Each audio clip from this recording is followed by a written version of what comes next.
Pendoo X8 Mini is another TV box that's heavily restricted in terms of its ability to play back things like such as 1080p, for example. It has 4K written on the box. It certainly is not capable of streaming 4K, and Kodi, YouTube and YouTube TV app on this device is restricted to 720p.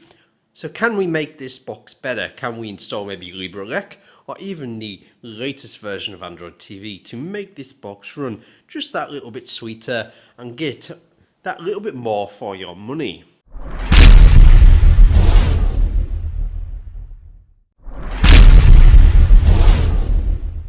So the standard stock firmware on this is perfectly fine, but it is of course limited to that kind of 720p sort of thing going on there, and it's kind of limited at a firmware level, I think, with the likes of YouTube, etc.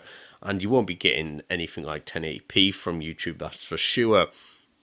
But if we move over to, say, LibreELEC, we can get LibreELEC booted using a micro SD card just in the side of the TV box, and Kodi will run at damn sight better. Unfortunately, YouTube will still be limited to 720p unless you actually connect it properly through the actual Google APIs that you have to do. I'm not going to do this here, but you have to do that sort of setup to get the 1080p access to YouTube. So we're still limited to 720p, but if we're going to be playing other files like our own sort of films that maybe we've got stored on our computer, etc., and you're going to be using Kodi as a media center, then things are going to just play that little bit better. LibreELEC is of course a dedicated operating system to running Kodi, and things will just run a bit smoother. 4K files, etc. will run a damn sight better on this rather than the stock Android firmware. Anyway, let's install Android TV on this from the Android TV Experience guys, or the TV Experience, and we're going to try that out and see if we can get 1080p from YouTube from the YouTube TV app. The TV Experience Android TV firmware installed onto this box perfectly fine with no issues at all. And here we can see YouTube is finally running in 1080p, and it does a pretty darn decent job. Now there is a few downsides to the actual hardware of this box.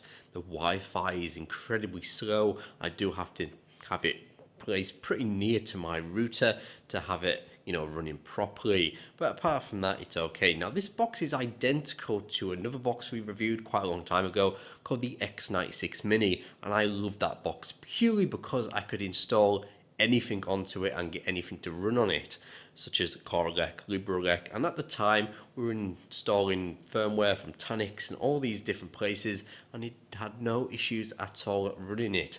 Now this is a very similar device. It's actually identical in every single way.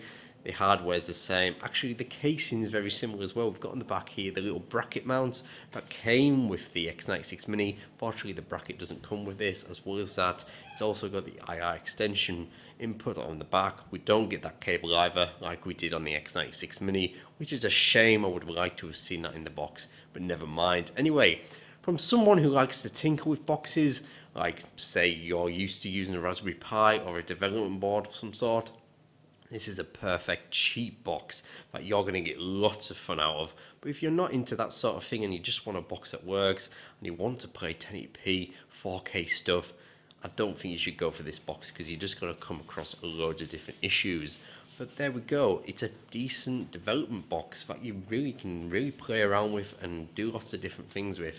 But anyway, that's my video for today, and I really hope you enjoyed it and gave you a bit of an insight into what to expect from the Pendoo X8 Mini.